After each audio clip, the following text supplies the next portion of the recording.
ஓம் சக்தி. ஓம் ஆதிபராசக்தி. என் அன்பு குழந்தையே, இந்த மங்களகரமான நாளில் உன்னை தேடி உன் அன்னை வந்திருக்கின்றேன். உன்னுடைய வேண்டுதல்களையெல்லாம் நான் நடத்தி தரப்போகிறேன். இந்த அம்மாவை நீ நினைக்காத நாளில்லை என்று எனக்கு தெரியும்.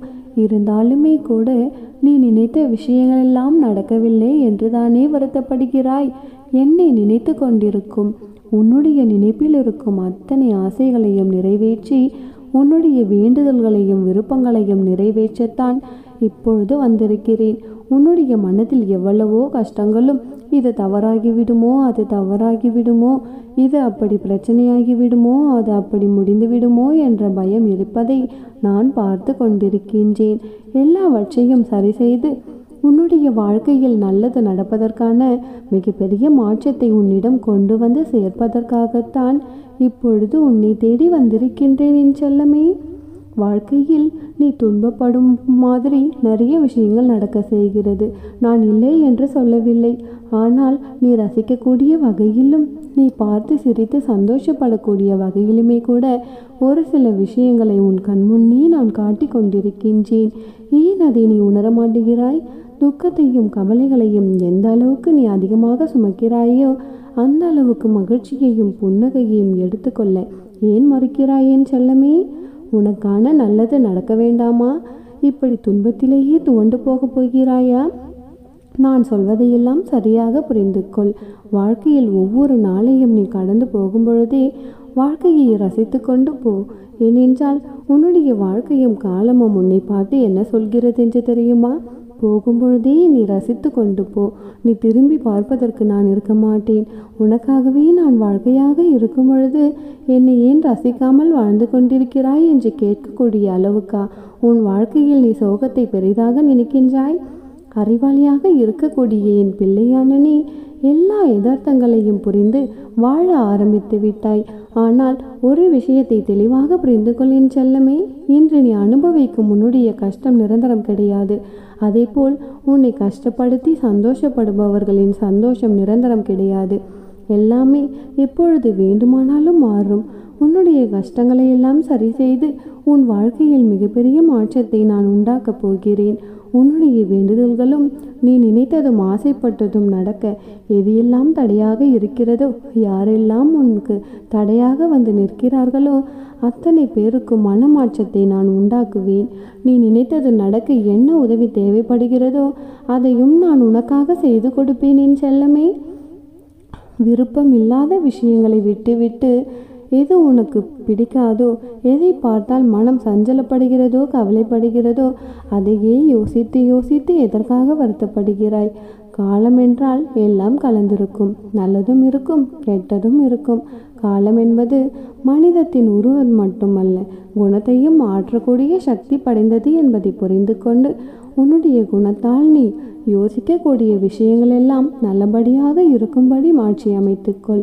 கோவை என்பது உனக்கு தேவையில்லாத, உனக்கு ஆபத்தை விளைவிக்கக்கூடிய விஷயம். கோபம் என்பது நீ வெறும் கையில் சூடான கரியை எடுத்தால் எப்படி சுடுமோ அதே போல் ஒரு ஆபத்தான விஷயம். தேவையில்லாத கோபத்தை, உனக்கு கஷ்டத்தை தரக்கூடிய அந்த கோபத்தை தூக்கி போடு. அறிவோடும் அனுபவத்தோடும் இருக்கக்கூடிய என் பிள்ளையான உன் வாழ்க்கையில் நானும் துணையாக இருக்கேன். இனி நீ தைரியமாக இருந்தால் எல்லா விஷயங்களும் உனக்கு சாதகமாக முடியும். என் தங்கமே, எதிரியின் சித்திரவதையை பார்த்து நீ வருத்தப்பட வேண்டாம். உன்னுடைய மௌனம் உன்னை நிச்சயமாக பாதுகாக்கும். உனக்காக எப்பொழுதும் உன் அன்னை நான் இருப்பேன். உன்னுடைய மகிழ்ச்சியை நீ எப்படி உருவாக்குவது என்று யோசித்து பார். அதை உன்னிடமிருந்து யாராலும் எடுத்துக்கொள்ள முடியாது. உன் வாழ்க்கையில் நீ ரசித்து சந்தோஷப்படக்கூடிய நல்ல நேரம் இது. எந்த காலத்துக்காகவும் நேரத்தை வீணாக்காமல் உன் வாழ்க்கையை சந்தோஷமாக வாழ ஆரம்பி. உனக்காக உன் அன்னை நான் துணையாக இருந்து எல்லா விஷயங்களையும் நீ ஆசைப்பட்டவாறு செய்து கொடுப்பேன். எல்லா விருப்பங்களும் உன் மனம் போல் உனக்கு அரங்கேறும். இனியெல்லாம் நல்லதாக நடக்கும். நீ ஆசைப்பட்ட விஷயங்கள் எல்லாம் உன் கைகளில் ஒவ்வொன்றாக கொண்டு வந்து உன்னை சந்தோஷமாக வாழ வைப்பேன். என் அன்பு குழந்தையே, உன்னுடைய வாழ்வில் நிகழ்கின்ற விஷயங்கள் எல்லாம் என் பார்வையில் தான் நிகழ்கிறது. குழந்தையே, அவை உன் மனதை ரணப்படுத்தி உன் உலகம் என்று நீ நினைப்பவர்களெல்லாம் உன்னை காயப்படுத்துகிறார்கள் என்று நீ என்னிடம் சொல்லி அழுகின்றாய். அவர்கள் ஏன் என்னிடம் இப்படி நடக்கின்றார்கள்? மற்றவர்களுக்கு ஒரு நியாயம், எனக்கு மட்டும் ஒரு நியாயமா? நான் செய்கின்ற செயல்கள்தான் தவறு, உன் தவறு என்று சொல்கிறார்கள். ஆனால் என்னை அந்த அளவிற்கு தள்ளியது சூழ்நிலை. அதற்கு நான் எப்படி காரணம் என்றுதானே புலம்புகிறாய்? இந்த சூழ்நிலையை விட்டுவிடு. நான் உனக்காகத்தான் இருக்கின்றேன். உன் அம்மன் உன்னை விட்டு விலகுவதும் இல்லை, உன்னை விட்டு விலகி போகும்படி நான் செய்வதும் இல்லை. உனக்கான அனைத்தையும் நல்லதாகவே நான் மாற்றி கொடுப்பேன். உன் அம்மாவாக அப்பாவாக என்றும் உனக்கு நானே துணையாக இருப்பேன். உன் கண்ணீரை கண்டேன். உன் வீட்டை எந்த கொடிய நோயும் நெருங்காது, நெருங்கவும் நான் அனுமதிக்க மாட்டேன். நான் இருக்கின்றேன் குழந்தையே, கலங்காதே. உன்னுடைய பாரங்களை எனது பாதத்தில் சமர்ப்பித்துவிடு. உன்னை பாதுகாத்து கரை சேர்ப்பது எனது பொறுப்பு. தன்னம்பிக்கையை மட்டும் இழந்து விடாதே. என்னை நம்பி வருபவர்களுக்கு ஏமாற்றம் என்ற ஒன்றிற்கு இடமே இல்லை. அது அம்மன் பக்தர்களுக்கு நன்றாகவே உணர முடியும். நீ மனதளவில் பயப்படாமல் இருந்தால்தான் வாழ்க்கையில் தைரியமாக செயல்பட முடியும். நீ நம்பிக்கையோடு உனது கடமையை செய். நல்ல வசந்த காலம் உனக்காக காத்து கொண்டிருக்கிறது. நீ விரும்பிய அனைத்து வளங்களும் உன்னை வந்து சேரும் நேரம் நிச்சயம் உண்டு. நீ நினைத்த காரியம் நிறைவேறும், நல்லதே நடக்கும். வாழ்க்கையில் நினைப்பது ஒன்று, ஆனால் நடப்பது வேறொன்று. ஏன் இப்படியெல்லாம் நடக்கிறது, எதற்காக இப்படி நடக்கிறது என்று புரியாமல் அதையே நினைத்து கவலை கொண்டு இருக்காதே, பதற்றப்படாதே. துன்பத்தில் இருக்கும் பொழுது அதை கண்டு ஓடாதே. குழந்தையே, துன்பத்தை கண்டு துவண்டு விடாமல் நின்று தைரியமாக எதிர்கொள். முதலில் ஒன்றை புரிந்து கொள் குழந்தையே, மற்றவர் மாதிரி அப்படியே நாமும் இருக்க வேண்டும் என்று நினைத்தால் அதில் நீ தோல்விதான் அடைவாய். குழந்தையே, என்றும் நீ நீயாகவே இருந்தால் ஒருபோதும் தோல்விக்கு வாய்ப்பு உனக்கு இல்லை. எதையும் நினைத்து பயப்படாதே. உன் அருகிலேயே தான் நான் இருக்கின்றேன். உன்னை விட்டு நான் விலகுவதும் இல்லை, உன்னை விலகி போகும்படி நான் செய்வதும் இல்லை. வலி, தோல்வி, ஏமாற்றம் இவைகள் எல்லாம் எல்லோர் வாழ்க்கையிலும் ஏற்படுவது இயல்புதான். அதை காரணமாக வைத்துக்கொண்டு நீ உன்னுடைய கடமைகளிலிருந்து தவறாதே. குழந்தையே, முதலில் உன் மனதில் உள்ள எண்ணங்களை எது சரி எது தவறு என்பதை நீ தீர்க்கமாக முடிவு செய்துவிடு. அதன் பிறகு செயலில் ஈடுபடு. வாழ்க்கையில் நீ சந்திக்கும் சூழ்நிலைகள் எதுவாக இருந்தாலும் மகிழ்ச்சியும் துன்பமும் அதை சமமாக பாவிக்கும் மனப்பக்குவத்துடன் நீ இருந்தால் உன்னுடைய மனதில் தேவையில்லாத கற்பனைகளும் குழப்பங்களும் வராது. குழந்தையே, இதுவரை தோற்றதையும் நம்பிக்கை இழந்ததையும் ஒரு அனுபவமாக எடுத்துக்கொள். குழந்தையே, நீ வாழ்க்கையில் முன்னோக்கி செல். நிச்சயமாக அது உதவி செய்யும். வாழ்க்கை என்றும் வாழ்வதற்கே. நீ விரும்பிய அனைத்து வளங்களும் உன்னை வந்து சேரும் நாள் வெகு தொலைவில் இல்லை. குழந்தையே, நல்லதே நடக்கும். என் வார்த்தைகள் மீது நம்பிக்கை வைத்து செயல்படு. பயம் வேண்டாம். என்னை மீறி எதுவும் உன்னை நெருங்காது. அன்பு குழந்தையே, நீ இன்று ஏற்றும் தீப ஒளியின் வழியில் உன் வீட்டில் வந்து அமரப்போகின்றேன். நீ தீபம் ஏற்றி என்னை சந்தோஷப்படுத்தும் பொழுது உன்னுடைய கர்மாக்களிடமிருந்து உன்னை பாதுகாக்கின்றேன். குழந்தையே, கலங்காதே. உன்னுடைய வாழ்க்கை நல்லபடியாக அமையும். அனைத்திலும் வெற்றி பெறுவாய். உன்னை பயன்படுத்தி விட்டு தூக்கி எறிந்தவர் ஒரு நாள் எறியப்படுவார். காத்திரு, மகிழ்வதற்காக அல்ல, அவரை மன்னிப்பதற்காக. குழந்தையே, ஏனென்றால் நீ என்னுடைய செல்ல பிள்ளை. கண்ணே, உனக்கு நானே துணையாக இருக்கின்றேன். நிச்சயம் நீ வேண்டியது அனைத்தும் நிறைவேறும். உன்னுள் நீ புலம்பிய நாளெல்லாம் இனி மறைந்து போகப் போகிறது. உன்னுள் புத்துணர்வை ஏற்படுத்தும் நிகழ்வுகளெல்லாம் இனி உன்னிடத்திலிருந்து நான் நடத்தி வைப்பேன். இனி வரும் காலம் உனது கை ஓங்கி நிற்கப் போகிறது. உன்னை தேடி சிலர் அவர்களை அறிமுகப்படுத்தி கொள்ள முன் வருவார்கள். நோய்களிலிருந்து கடன் சுமைகளிலிருந்து விரைவில் நிவாரணம் கிடைக்கும். நம்பிக்கையோடு இரு. யாரேனும் உனக்கு ஏதாவது தீங்கு இழைத்தார்கள் என்றால் பழிக்கு பழி வாங்காதே. மாறாக உன்னால் முடிந்த நல்லதே செய். ஏனெனில் நீ என்னுடைய குழந்தை. என் பிள்ளையான உன் அன்பு உண்மையானது. தூய்மையான பக்தியுடன், நம்பிக்கையுடனும் விசுவாசத்துடனும் என்னை நோக்கி நீ வழங்கியமாறு கணமே உன்னுடைய கண்முன் நான் காட்சியளிப்பேன். நல்ல வாழ்க்கையை வாழ நினைப்பவர்கள் காயப்படுவார்கள், ஆனால் அவர்கள்தான் வாழ்க்கையில் என்றும் ஜெயிப்பார்கள். கவலை கொள்ளாதே, இந்நிலை கூடிய விரைவில் மாறும். நீ எல்லா செல்வ வளங்களையும் பெற்று சீரும் சிறப்புமாக மகிழ்ச்சியாக வாழ்வாய். கலங்காதே. நீ பட்ட வேதனை, அவமானம், மனக்கசப்புகள், வறுமை, கடன் தொல்லை எல்லாம் ஒரு முடிவிற்கு வரும் நேரம் இது. உனக்கு உன் அம்மா நான் இருக்கின்றேன். நான் யாசித்தாலும் நான் நேசிக்கும் உன்னை எவரிடமும் யாசிக்க விடமாட்டேன். என் தங்கமே, 3 விஷயங்கள் உனது நேரத்தை வீணடித்துவிடும். தவறி போனதை பற்றி கவலைப்படுவது, அது திரும்ப வராது. பிறரோடு உன்னை ஒப்பித்து பார்ப்பது, அது ஒரு பொழுதும் பயனளிக்காது.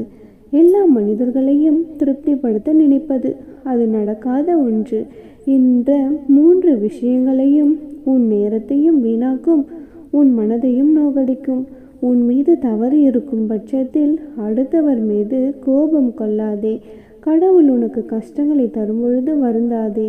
அவர் உனக்கு கஷ்டங்களை தருவது உன்னை சோதிக்க அல்ல, உன்னை சுற்றி எத்தனை போலியான உறவுகள் உள்ளது என காட்டுவதற்காக.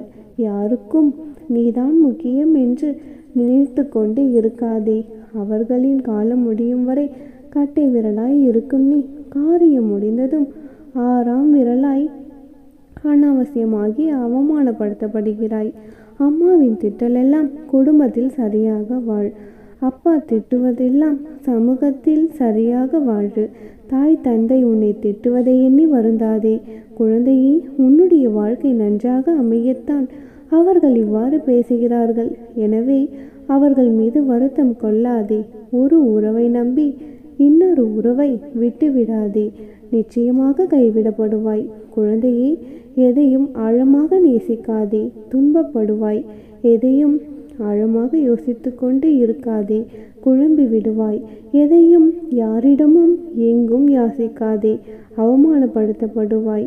யாரை நீ உதாசீனப்படுத்துகிறாயோ அவர் உதவியை வேண்டி செல்லும் நிலைமை காலம் நிச்சயமாக உணர்த்தும். எப்பொழுதும் ரசித்து கொண்டே கடக்க முடியவில்லை. சில சமயம் சகித்து கொண்டும் கடக்க வேண்டியுள்ளது வாழ்க்கை. என்னதான் சொல்லால் செயலாலும் காயப்படுத்துபவர் யாராக இருந்தாலும் அவர்களை 10 அடி தள்ளிவை குழந்தையே, அதில் தவறேதும் இல்லை. எவ்வளவு வசதியாக இருந்தாலும் பிறரை தடம் தாழ்த்தாதீர்கள், அவர்களை இழந்து விடாதீர்கள். இருக்கும்போது யாருடைய மதிப்பும் தெரிவதில்லை. ஆம் குழந்தையே, நீ வயதிற்கு தகுந்த சந்தோஷத்தை கொடுக்காவிட்டாலும் வயதுக்கு மீறிய துன்பத்தை தருகிறது இந்த வாழ்க்கை. கவலைப்படாதே குழந்தையே, உனது துன்பத்தை போக்க உன் அம்மன் நான் இருக்கின்றேன். எப்பொழுதும் உன் வாழ்க்கையில் நல்லதே நடக்க வைப்பேன். என் அன்பு குழந்தையே, நீ எதை நினைத்தும் கவலைப்படாதே. எப்பொழுதும் உன்னுடைய பிரச்சனைகளிலேயே உழன்று கொண்டு அதையே நினைத்து கொண்டு உன்னுடைய நிம்மதியை நீ இழந்து கொண்டிருக்கின்றாய். என் தங்கமே, நீயே உன்னை தாழ்த்தி கொண்டிருக்காதே.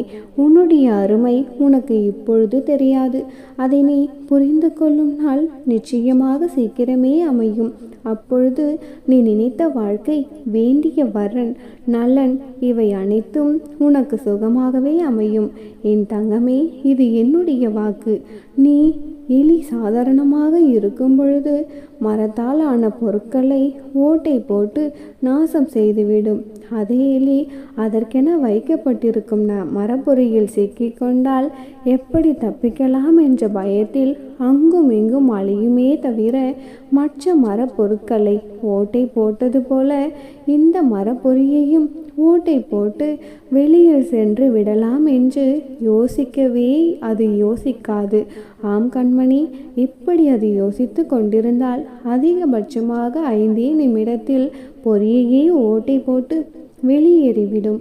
ஆனால் மரப்பொறியில் சிக்கிய எலியை நீ 5 நாட்கள் அப்படியே வைத்து கொண்டே இருந்தாலுமே கூட அது தன்னால் வெளியே வர முடியாது. ஏதோ ஒரு பொறியில் அடைத்து வைத்து விட்டது போலத்தான் அங்கும் இங்கும் அலைபாய்ந்து கொண்டிருக்கும். நம்மை யாருமே காப்பாற்ற மாட்டார்களா என்று ஏக்கத்தோடு பார்த்து கொண்டிருக்கும். அதற்கே உயிர் பிழைக்க வழி தெரிந்தாலுமே கூட அந்த பதட்டத்தில் அதனது மூளை வேலை செய்யாது. மனிதனும் பல நேரத்தில் இப்படித்தான் இருக்கின்றான். பல பிரச்சனைகளிலிருந்து வெளியே வர தெரிந்தும் பொறுமை இல்லாத காரணத்தால் தனது வாழ்க்கையை துறந்து விடுகிறான். பிரச்சனைகள் வரும் சமயத்தில் சற்று பொறுமையாக அமர்ந்து யோசித்து கொண்டிருந்தால் அந்த பிரச்சனைகளுக்கான தீர்வு நிச்சயமாக கிடைத்துவிடும். என்னையே துணையாக கொண்டு என் மீது முழுமையான நம்பிக்கையாக இருப்பவர்களுக்கு நியாயத்தை நான் நிச்சயமாக செய்வேன். அவர்கள் இழந்து போன அனைத்தையுமே பெறுவதற்கு உறுதியாக நானே துணையிருப்பேன். பொறாமை, கோபம், பேராசை இவை இல்லாத வாழ்க்கை பாதையில் நிச்சயமாக பயணித்துப்பார். நீ வாழும் வாழ்க்கைக்கு அழகான அர்த்தம் புரிந்துவிடும். என் கண்ணுக்குள் உன்னை நானே வைத்திருக்கின்றேன். பிறகு நீ ஏன் கலங்குகிறாய்? எப்படிப்பட்ட பாதுகாப்பில் நீ இருக்கிறாய் என்று நீ நினைத்து சந்தோஷப்படு. என் தங்கமே, நான் உன்னிடம் கேட்கும் தட்சணை நம்பிக்கையும் பொறுமையும் மட்டும்தான். இந்த இரண்டும் யாரிடம் இருக்கிறதோ அவர்களுக்கு என்னுடைய அருள் நிச்சயமாக உண்டு. இனி நீ மகிழ்ச்சியின் பாதையில் செல்ல இருக்கின்றாய். சகல விதமான நன்மைகளும் உன்னை நிச்சயமாக வந்து சேரும். என் தங்கமே, எதை நினைத்தும் கவலைப்படாதே. எப்பொழுதும் உனக்கு துணையாக நீ செல்லும் இடமெல்லாம் நானே உனக்கு நிழலாக வந்து கொண்டிருக்கிறேன். என்னையே நினைத்து கொண்டிருக்கும் உனக்கு நீ வேண்டிய வரத்தை நிச்சயமாக உன் கைகளில் கொடுத்து மன நிறைவோடு சந்தோஷமாக சீரும் சிறப்புமாக வாழ வைக்க வேண்டியது என்னுடைய பொறுப்பு. அம்மனருளால் இந்த நாள் அழகிய நாளாக நிறைவடையட்டும். ஓம் சக்தி. ஓம் ஆதிபராசக்தி.